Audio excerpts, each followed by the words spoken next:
Bonjour, j'espère que vous allez bien. Aujourd'hui, on se retrouve dans cette nouvelle vidéo.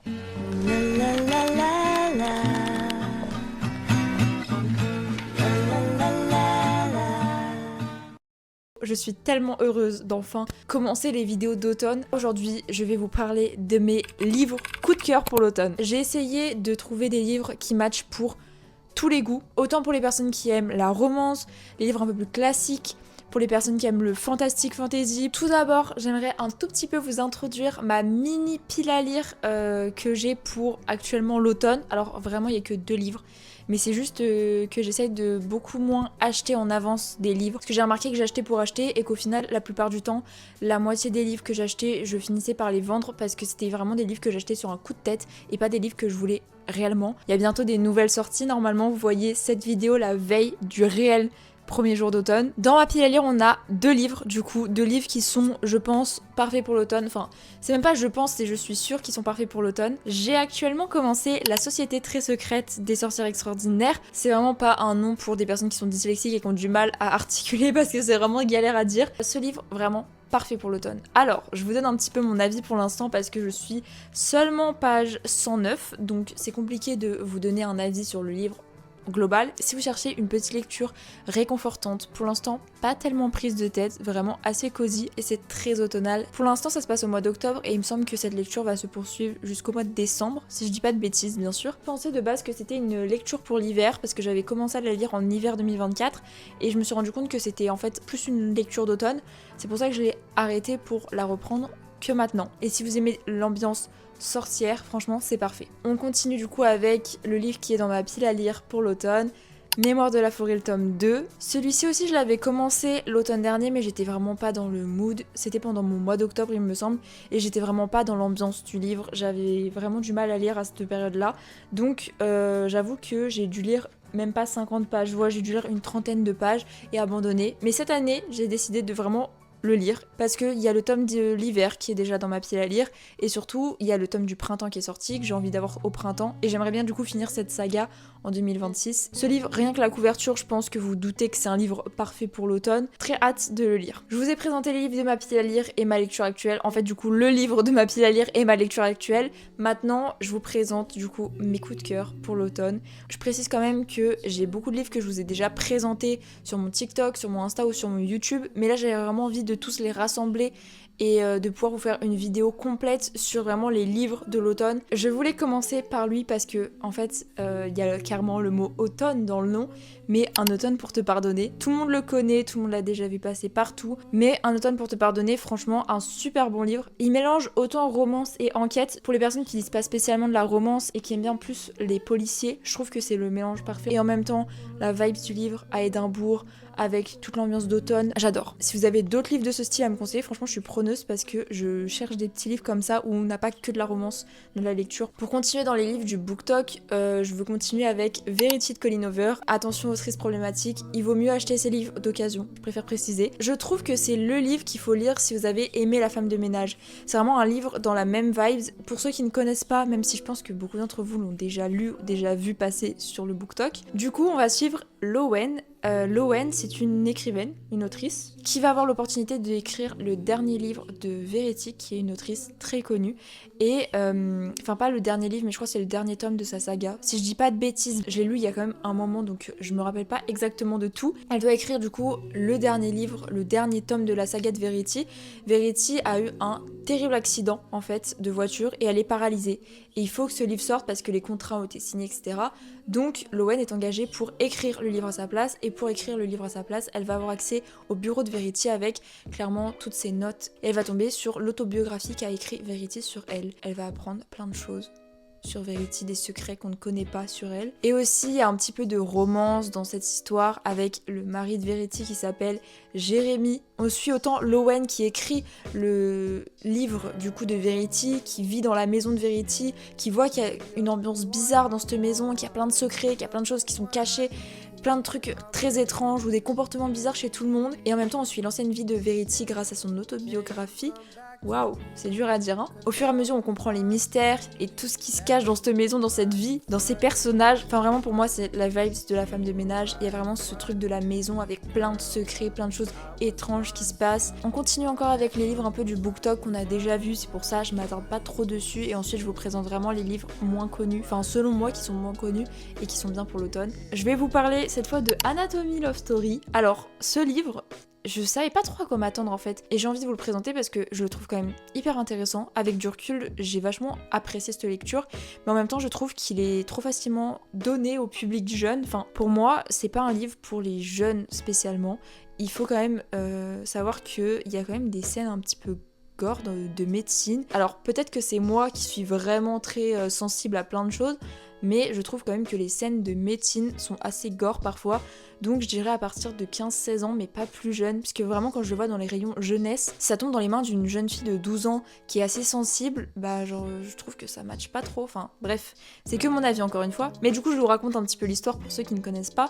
C'est une duologie, il y a un deuxième tome à cette histoire, je pense peut-être essayer de le lire, ça peut être sympa, puisque c'est vrai que ça fait 2 ans que je l'ai lu celui-là, il me semble. On est à Édimbourg en 1817 et juste la ville d'Édimbourg pour moi c'est automne, vraiment. Après c'est ce que je vois sur Pinterest, il faut que je me fasse un vrai avis, il faut que j'y aille vraiment dans la vraie vie. On va suivre Hazel, Hazel qui est une jeune femme qui rêve d'être chirurgienne, mais vous doutez par rapport à l'époque, ce n'est pas très bien vu d'être une femme qui rêve d'être chirurgienne à cette époque-là. Elle va rencontrer Jack, lui il déterre des cadavres, c'est un peu glauque dit comme ça, mais pour les vendre à des scientifiques, tout simplement pour se faire de l'argent en fait. C'est un peu illégal aussi, mais bon. Mais du coup, ils vont se rencontrer et il va l'aider à devenir chirurgienne en quelque sorte.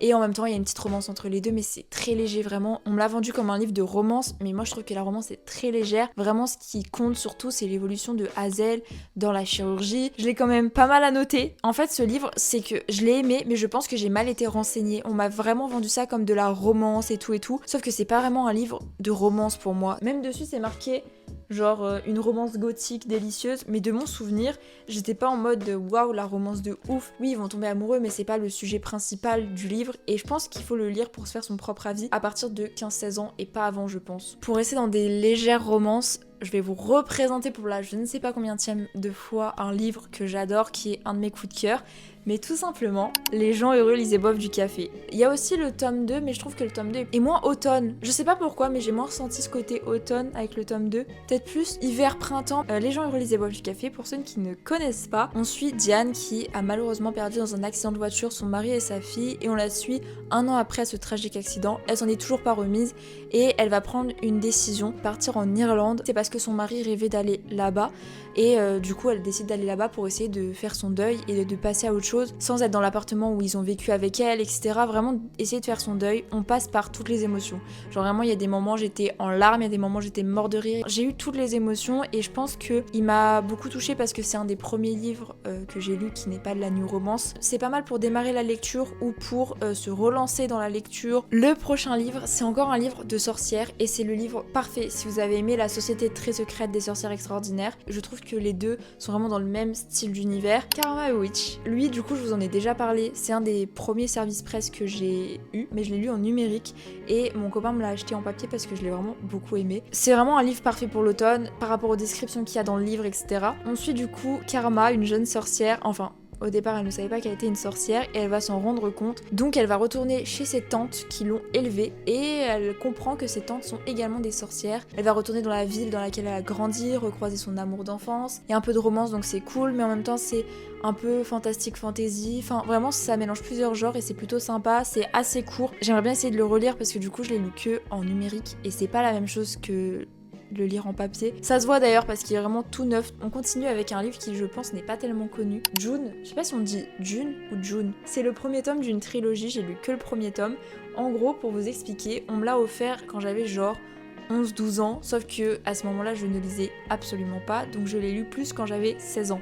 Donc c'est la littérature jeunesse, mais en même temps c'est du fantastic fantasy. On va suivre June et son frère, deux adolescents, qui vont s'enfuir de leur ville parce qu'ils sont poursuivis par des méchants, mais je préfère pas trop vous expliquer pourquoi, je vous laisse un peu de suspense. Et ils vont se rendre compte, enfin surtout June, qu'elle a des pouvoirs magiques, enfin qu'elle n'est pas ordinaire. Et en s'échappant ils vont faire du coup la rencontre de plein de personnes, d'êtres, de choses un peu magiques, enfin Je veux pas vous spoiler, donc je veux pas trop en raconter, sachant que le résumé est très court et vraiment il y a très peu d'infos. Donc je préfère pas trop vous spoil. Mais en tout cas, la vibe du livre, c'est vraiment la magie, une lutte entre l'harmonie et le chaos. Je vous avoue que je pense pas lire les autres tomes parce que c'est quand même vachement jeunesse et c'est sympathique à lire, mais c'est pas un livre que j'aurais, je pense, lu de moi-même si on me l'avait pas offert il y a plusieurs années. Je l'ai quand même annoté. Franchement, c'était une bonne lecture d'automne. Bon, on continue avec un livre qui n'est pas un roman mais un roman graphique. Je vous en ai déjà parlé 40 000 fois, donc je vais juste passer vite fait dessus parce que je suis obligée. Mais c'est Paix à mon âme. Paix à mon âme, franchement, c'est le roman graphique parfait pour l'automne. On suit Abigail, une jeune sorcière qui est en école de magie dans un sorte de château. Du jour au lendemain, sa meilleure amie va disparaître. Personne s'inquiète, ni les profs, ni les élèves. Tout le monde continue de vivre sa vie normale, donc elle va partir à sa recherche. C'est très sympa, c'est très rapide à lire. On continue avec un livre de fiction. Il me semble que c'est le genre renseigné de base, mais c'est du coup la bibliothèque de minuit. On suit Nora qui a 35 ans, qui décide de mettre fin à ses jours. Et elle va se retrouver dans une sorte de grande bibliothèque entre la vie et la mort. Dans cette bibliothèque, il y a une bibliothécaire. Et cette bibliothécaire va clairement lui expliquer que tous les livres qu'elle voit dans la bibliothèque, c'est une des vies que Nora aurait pu avoir si elle avait fait un choix différent dans sa vie. Par exemple, si un jour elle serait allée chercher du pain à la boulangerie au lieu de rentrer directement chez elle, ou si elle avait décidé d'être chanteuse ou nageuse professionnelle. Vraiment, c'est toutes les vies qu'elle aurait pu avoir en fonction de ses propres décisions. Elle va partir tester plusieurs vies pour savoir si elle a envie d'intégrer une de ces vies ou si elle a envie de garder sa décision et de partir. C'est un peu triste dit comme ça. En vrai, il est hyper sympa, peut-être un petit peu de longueur au bout d'un moment, mais l'ambiance d'automne est vraiment présente. Et c'est avec ce livre que j'ai fait un de mes tout premiers posts sur Instagram quand mon compte était vraiment que de lecture. On arrive dans les derniers livres, vraiment il reste très peu de livres, mais j'avais envie de vous présenter cette sorte de duologie que je trouve magnifique. Alors, je ne les ai pas lus réellement, mais je connais les histoires. J'avoue que je les voulais surtout par rapport à la beauté de ces livres. C'est pas très bien, mais c'est très rare que je fasse ça. Le premier, c'est L'étrange Noël de Monsieur Jack. Vraiment, il est trop beau. Je l'adore, ce livre, il est magnifique. Pas quoi dire de plus, juste je voulais vous le montrer parce qu'il est magnifique. Et du coup, il y a eu un tome 2, entre guillemets. C'est sur Sally et en fait, elle découvre un nouveau monde. Je veux pas trop vous spoil pour ceux qui n'ont pas vu L'étrange Noël de Monsieur Jack. Ça peut-être vous spoil sur l'histoire, je sais pas trop. Je ne l'ai pas lu, mais j'ai ma cousine qui l'a lu et qui m'a dit qu'il était vraiment top. Donc il faut vraiment que j'essaye de lire un de ces quatre. J'ai un peu peur d'être déçue. Et vu que je le trouve magnifique, si je l'aime pas, je voudrais pas le garder et je le trouve trop beau. C'est plus des livres de déco que des livres que je vais vraiment lire. Il nous reste plus que 2 livres. Un livre un petit peu plus classique, enfin c'est plus un classique. L'aide d'une inconnue, je vous en ai déjà parlé dans ma dernière vidéo de lecture. Mais du coup ce livre pour l'automne je le trouve très sympa, enfin cette nouvelle plutôt, très court. Et si vous avez envie de découvrir la littérature classique, franchement c'est parfait. En gros, au tout début de ce livre, on comprend qu'on suit un auteur, il rentre chez lui après un voyage, il ouvre son courrier, il voit une lettre d'une douzaine de pages, il me semble. Il va la lire. Du coup, nous, tout au long de cette nouvelle, on va lire la lettre en fait qu'il reçoit d'une jeune femme anonyme qui lui raconte toute sa vie en fait qui tourne autour de cet homme. Vraiment. Et lui ne la connaît pas, mais elle le connaît très très bien. Je peux pas vous en dire plus parce que ça vous spoilerait l'histoire. C'est addictif. J'ai pas réussi à poser mon livre. En plus, vu que c'est une lettre, il n'y a pas de chapitre. Donc tu lis vraiment la lettre tout le long et tu peux le lire que d'une traite. Tu peux pas t'arrêter pendant ta lecture, c'est pas possible. Pour un trajet en train, ça. Un trajet en train sous la pluie, parfait. Dernière lecture, c'est pareil, c'est un livre, je vous en ai déjà parlé réellement. Mais je trouve que pour l'automne, c'est plutôt pas mal. Je vous parle bien évidemment de numéro 2 de David Fuenkinos, où on suit la vie d'un jeune garçon qui malheureusement n'a pas été pris pour le casting d'Harry Potter, et on suit du coup sa vie qui va tourner vraiment autour d'Harry Potter, sauf qu'il veut passer à autre chose, il veut plus entendre parler d'Harry Potter, sauf que Harry Potter est partout, que ça soit en livre ou en film. Donc on suit un peu sa vie, sa reconstruction. J'ai dit pour l'automne, réellement il n'y a pas de saison dans le livre, mais vu que Harry Potter pour moi c'est très automnal, je trouvais que ce livre pour l'automne ça serait parfait. J'espère que cette vidéo vous aura plu. J'ai adoré la tourner, j'ai adoré vous la présenter, même si la plupart c'est des livres que je vous ai déjà montré sur mon YouTube ou sur du coup mon Insta ou mon TikTok. J'espère que du coup vous aurez des livres en plus dans votre wishlist pour l'automne. Je vous dis à la semaine prochaine dans une prochaine vidéo et sur ce prenez soin de vous. Bisous.